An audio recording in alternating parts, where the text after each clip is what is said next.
Pourquoi j'ai décidé que les personnes dans mon roman seraient exécutées à l'âge de 30 ans dans la société des sicaires? C'est simple. J'ai commencé à écrire mon livre quand j'avais 20 ans. Je me disais, 30 ans, c'est dans 10 ans, c'est loin. Et au final, ça arrivait très vite. Maintenant, j'ai 30 ans dans un mois.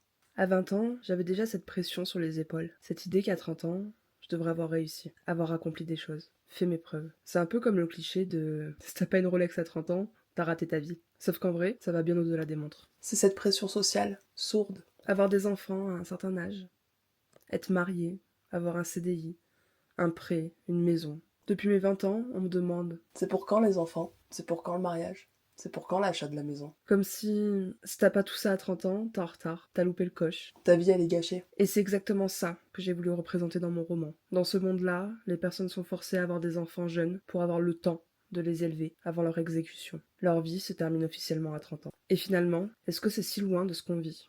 Peut-être pas. Peut-être qu'à 30 ans, une partie de notre vie se termine.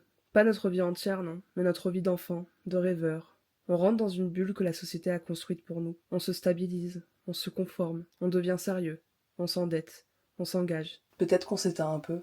Alors voilà, cette société fictive, c'est une métaphore de cette course contre la montre qu'on nous impose. Un miroir un peu tordu, un peu brutal. mais finalement, pas si loin de la réalité.